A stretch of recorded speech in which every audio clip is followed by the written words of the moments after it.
संविधान गीत आता आपण ऐकलं ते गीत लिहिलं होतं मिलिंद गांधी यांनी. या गीताला संगीत दिलं होतं प्रशांत महाबळ आणि हे सादर केलं आपल्या समोर सुप्रसिद्ध गायक आनंद अत्रे आणि मराठा विद्याप्रसारक समाज शिक्षण संस्थेचे संगीत अध्यापक. जोरदार टाळ्याने आपण या संविधान गीताला दाद देऊया. 1860 मध्ये स्वतंत्र जिल्ह्याचा दर्जा मिळाला आणि 1869 मध्ये नाशिक जिल्ह्याची स्थापना झाली. त्यानंतर शिक्षण, न्यायव्यवस्था, सामाजिक सुधारणांमध्ये मोठे पाऊल टाकले. नाशिक जिल्हा वसंत न्यायालय असते. वकील संघानं संग्रहित केलेला हा हेरिटेज बुकचा सन्माननीय विधिज्ञ जयंत जायभावे आणि संपादकीय मंडळ. जोरदार टाळ्याने आपण या उद्घाटनाचं स्वागत करूया.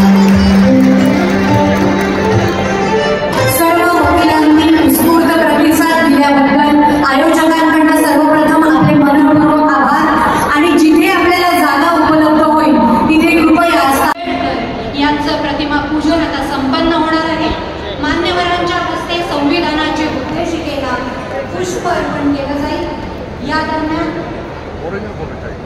गीतकार मिलिंद गांधी यांचं हे गीत, या गीताला संगीत प्रशांत महाबळ यांनी दिलेलं आहे आणि आपल्या समोर सादर करत आहेत सुप्रसिद्ध गायक आनंद अत्रे आणि मराठा विद्याप्रसारक समाज शिक्षण संस्थेचे संगीत अध्यापक. संविधान गीत आपल्या समोर सादर होत आहे.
सर्व नाशिक जिल्ह्यातील न्यायाधीश, नाशिक जिल्ह्यातील कर्मचारी, वकील संघाचे सर्व सदस्य, वकील बंधू वगैरे आणि नाशिक जिल्ह्यातील सर्व पक्षकारांचं हार्दिक अभिनंदन करतो की त्यांना अतिशय सुंदर अशी इमारत आज मिळालेली आहे.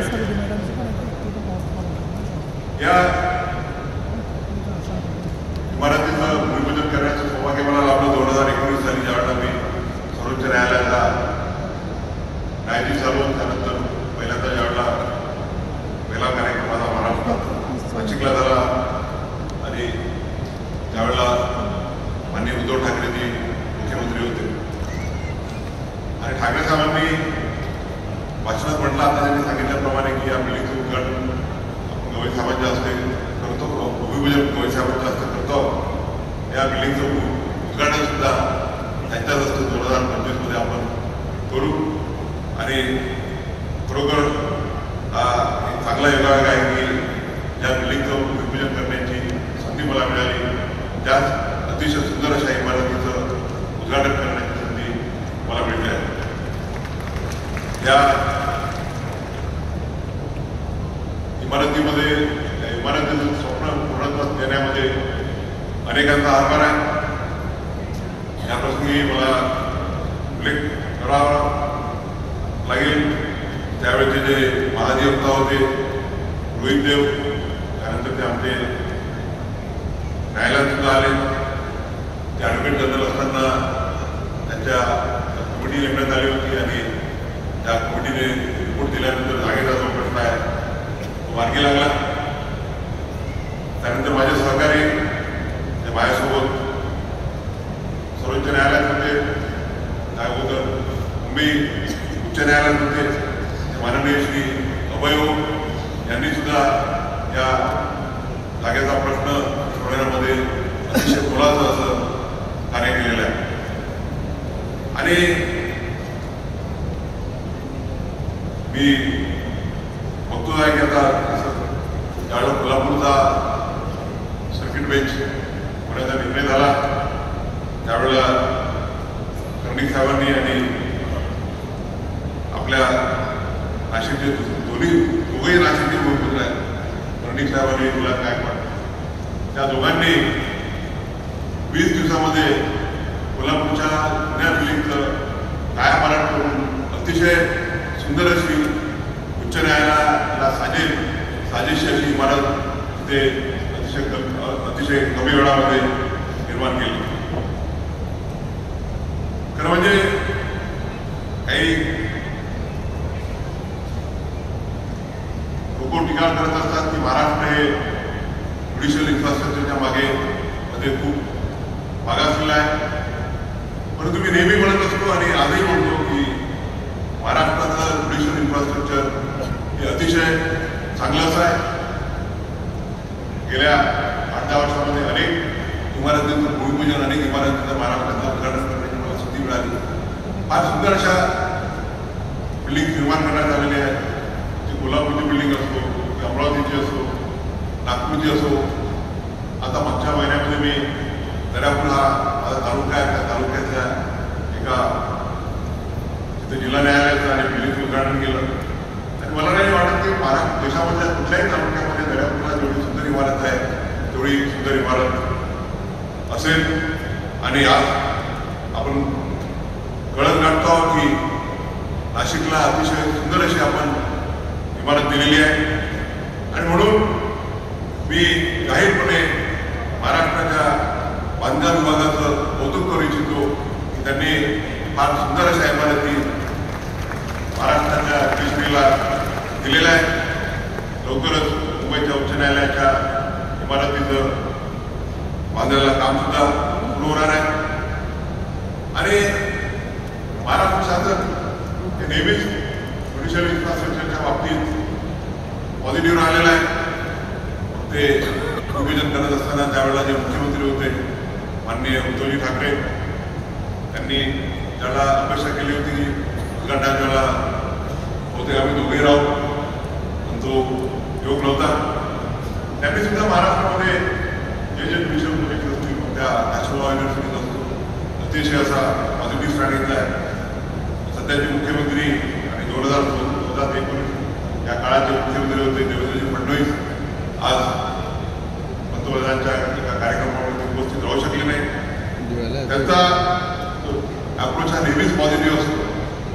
मी सुप्रीम कोर्टाचा न्यायाधीश झाल्यानंतर अनेकदा आम्ही मुख्यमंत्री मी त्याचप्रमाणे आमचे जे चीफ जस्टिस आहेत ते इन्फ्रास्ट्रक्चर कमिटीचे आमचे सदस्य आहेत त्यांनी अनेक अशा बैठकी घेतल्या आणि महाराष्ट्रामध्ये इन्फ्रास्ट्रक्चरचे जे प्रोजेक्ट्स होते ते मार्गी लावण्याकरता प्रयत्न झाले.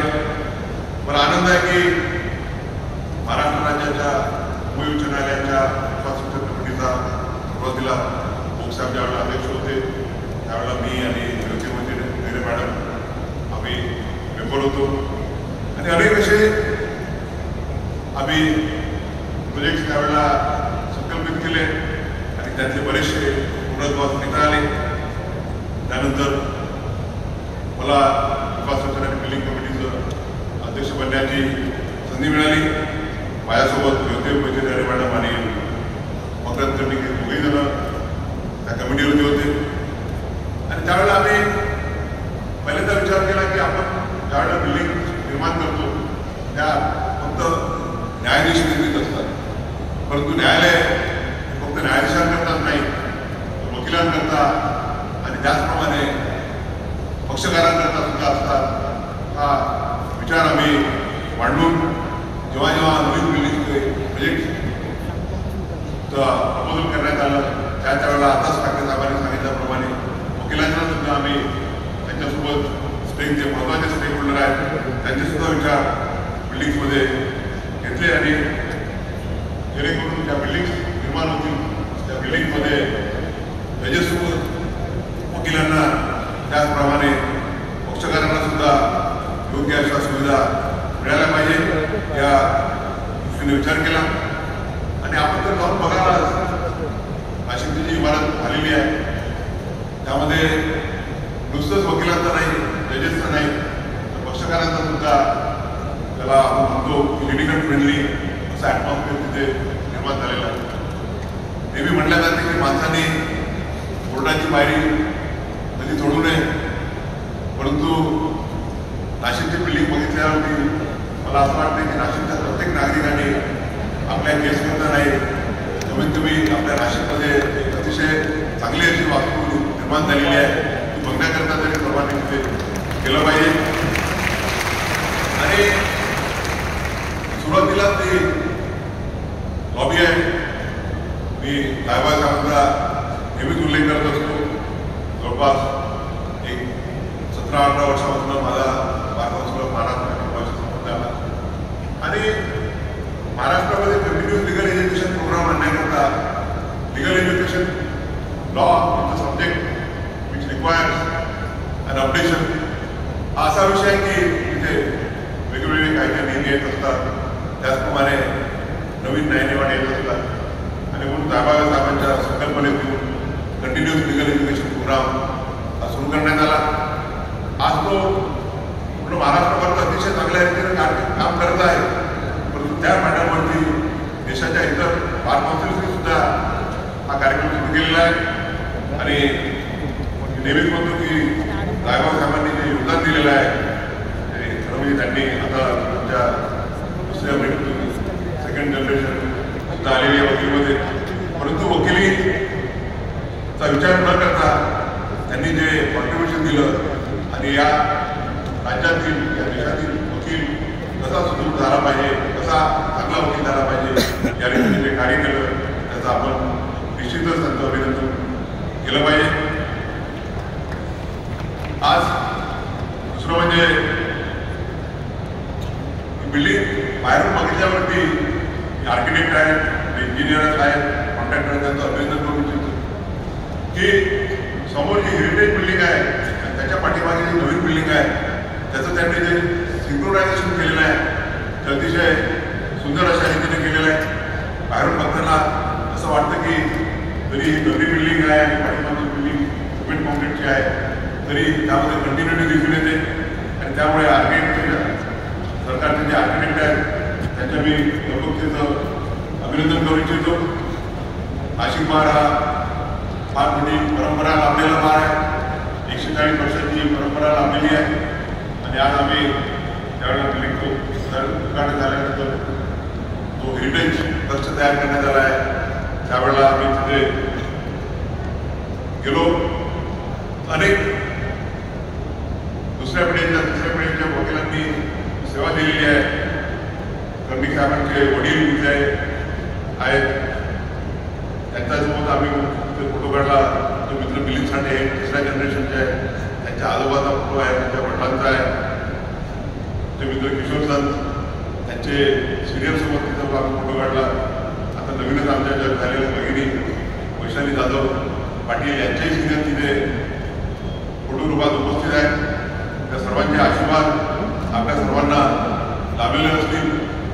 बाबूरावजी ठाकरे साहेबांचे वडील जे माझ्या वडिलांचे मित्र होते, त्यांनी या भूमीमध्ये नुसतंच वकिलीत नाही तर शैक्षणिक कार्यात सुद्धा अतिशय महत्त्वाचं योगदान दिलेलं आहे. ठाकरे साहेबांनी तर त्या बिल्डिंगसाठी मी नेहमी उल्लेख करतो तो करूचे की जेव्हा जेव्हा ठाकरे साहेब दायभाग साहेब नेहमी दिल्लीला यायचे आणि बिल्डिंगचा पाठपुरावा करायचे. आणि ही बिल्डिंग पूर्ण करण्यामध्ये त्या दोघांचं अतिशय मोलाचं योगदान आहे. त्याचप्रमाणे आमचे मित्र मकरंद कर्णिक जे नाशिकचे भूमिपुत्र आहेत, आणि त्याचप्रमाणे विलास गायकवाड ते नाशिकचे भूमिपुत्र आहेत. त्या दोघांनी हा प्रोजेक्ट पूर्णत्वास नेण्यात अतिशय महत्त्वाचं योगदान दिलेलं आहे. त्याचप्रमाणे जे गार्डियन जज आहेत सारंग कोतवाल, त्यांच्याशी माझं अजून बोलणं व्हायचं आणि त्यांनी सुद्धा आपली विकेट बाजूला सोडून बिल्डिंग तारखेपर्यंत कशी तयार होईल या दृष्टीनं महत्त्वाचं योगदान दिलेलं आहे. त्या सगळ्यांचं आभार मानू इच्छितो, अभिनंदन करू इच्छितो. मगाशी सांगितलं की बिल्डिंगमध्ये आपण ज्यावेळेला प्रवेश करतो त्यावेळेला दावरा साहेबांनी संकल्पनेतून भारताच्या संविधानाचे जे सगळे चॅप्टर्स आहेत त्या चॅप्टर्सच्या बद्दल तिथे माहिती दिलेली आहे. आणि आपल्या सर्वांसाठी भारताचं संविधान हा सर्वात महत्त्वाचा ग्रंथ आहे.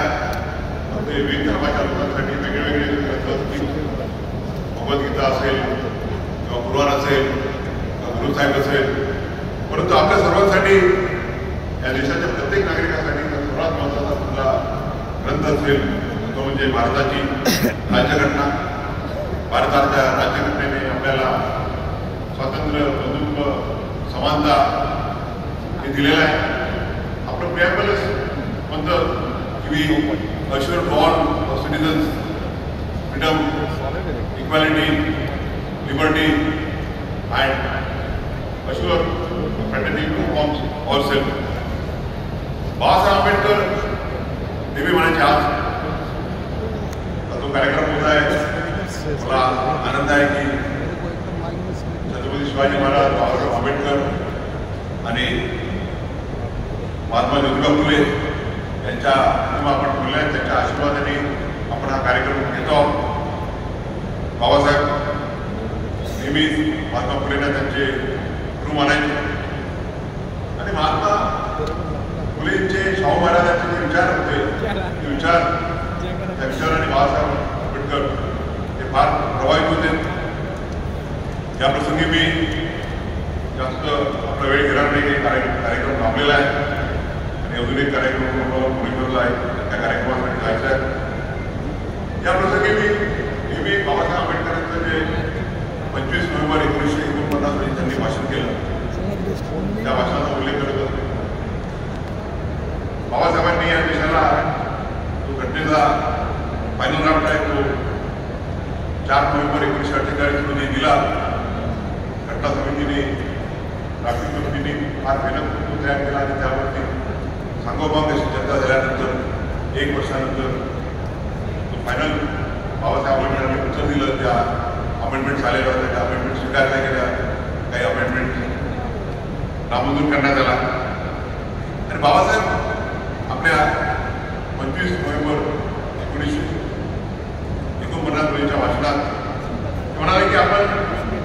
by principle of one person, one vote, one value, we have assured political equality to all citizens. एक व्यक्ती, एक मत आणि एक मूल्य या आधारावरती आपण राजकीय समानता निर्माण केली आहे. बाबासाहेब म्हणाले की political equality has no value unless social and economic equality lies with it. तोपर्यंत राजकीय लोकशाहीसोबत सामाजिक आणि आर्थिक लोकशाही या देशात निर्माण होत नाही, तोपर्यंत राजकीय लोकशाहीला अडचण. बाबासाहेब म्हणाले की what does social and economic equality mean. ते म्हणाले the way wherein liberty, equality and fraternity work together is what is meant by social and economic equality. आणि बाबासाहेब म्हणाले की लिबर्टी, इक्वालिटी अँड फ्रॅटर्निटी हे वेगवेगळे नाही. Trinity of equality, liberty and fraternity, that is what will lead us to the political, social and economic equality. Babasaheb म्हणाले नुसतं जर liberty असेल तर जो शक्तिमान आहे तो जे कमजोर आहेत त्यांच्यावरती राज्य करेल, त्यांना दाबून ठेवेल. आणि जर नुसतंच इक्वॅलिटी असली तर मग माणसाला आपल्या आयुष्यामध्ये पुढे जाण्याकरता, चांगलं काम करण्याकरता काही इनिशिएटिव्ह राहणार नाही.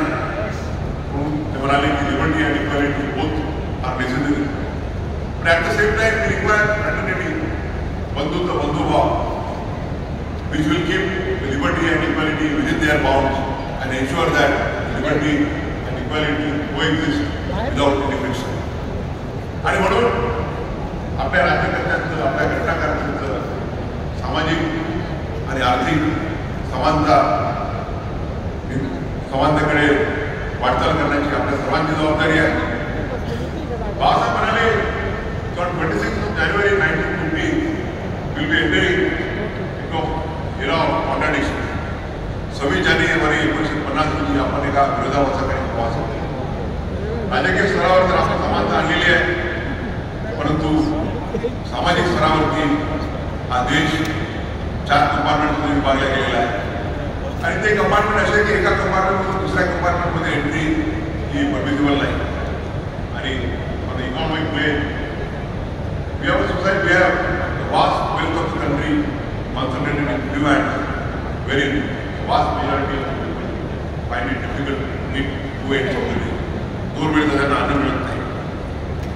आणि म्हणून बाबासाहेब म्हणाले की जोपर्यंत आपण हा विरोधाभास दूर करणार नाही आणि या देशामध्ये सामाजिक आणि आर्थिक लोकशाही निर्माण करणार नाही, तर हा जो लोकशाहीचा मुलाला जो मोठ्या मेहनतीने उभा केलेला आहे एखाद्या पंचायतच्या घरासारखा कोसळून पडेल. आणि मला आनंद आहे की गेल्या 75 वर्षाच्या कालखंडामध्ये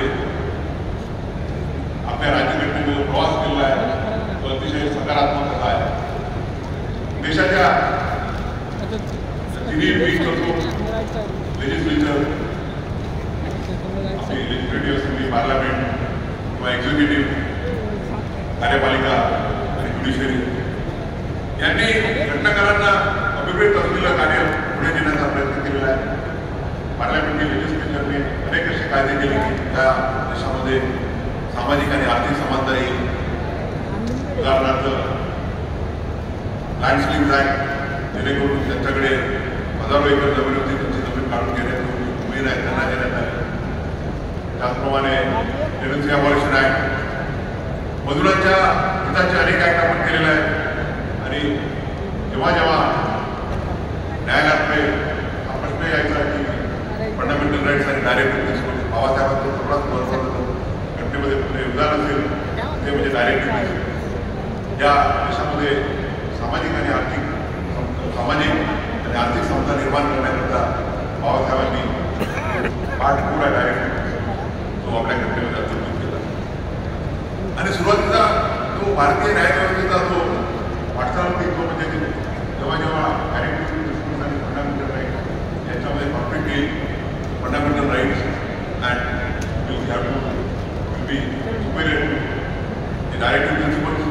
The directive principles will have give away to the fundamental rights. परंतु 1973 नंतर देशानं भारतीय जजमेंट नंतर सुप्रीम कोर्ट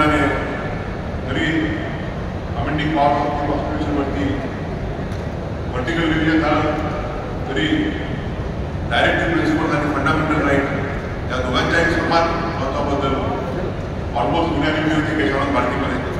आणि त्यानंतर आपण 1973 नंतरच्या भारतीय न्यायव्यवस्थेचा जो प्रवास बघितला तर भारतीय न्यायव्यवस्थेने या देशामध्ये सामाजिक आणि आर्थिक समानता निर्माण करण्याच्या जे जे कायदे झाले, ज्या ज्या ॲक्शन घेण्यात आल्या त्या नेहमीच उचलून धरल्या. मग तो इंदिरा स्वारीचा जजमेंट असो, एन.एम. थॉमसचं जजमेंट असो, सध्या मागच्या 6-7 महिन्यापूर्वी कॉन्स्टिट्यूशन बेंच दिलेलं क्लासिफिकेशनचं जजमेंट असो, असे अनेक जजमेंट आहेत. त्या जजमेंटमधून या देशात सामाजिक आणि आर्थिक समानता निर्माण करण्याच्या दृष्टीनं कार्य झालेलं आहे. या प्रसंगी पुनश्च एकदा आपल्या सर्वांचं अभिनंदन करतो आणि मला खात्री आहे की इमारत चांगली तर आपल्याला मिळालेली आहे. अतिशय सुसज्ज अशी इमारत आहे, त्याला आपण 18 म्हणतो अशी इमारत आहे. परंतु या ठिकाणी एवढीच अपेक्षा व्यक्त करेल की या इमारतीमधून या देशाचा जो शेवटचा नागरिक आहे, या देशाचा जो गरीब नागरिक आहे, त्याला कमीत कमी खर्चात आणि कमीत कमी वेळेत न्यायदान मिळेल आणि खऱ्या अर्थानं भारताच्या घटनाकारांचं या देशात सामाजिक आणि आर्थिक समानता निर्माण करण्याचं होईल अशी अपेक्षा व्यक्त करून माझे भाषण थांबवतो. आपण या मला इथं बोलावलं, माझा आदर केला, सत्कार केला. कालपासून आपण जो मला प्रेमाचा वर्ष केला त्याबद्दल आपले पुनश्च एकदा आभार मानून धन्यवाद.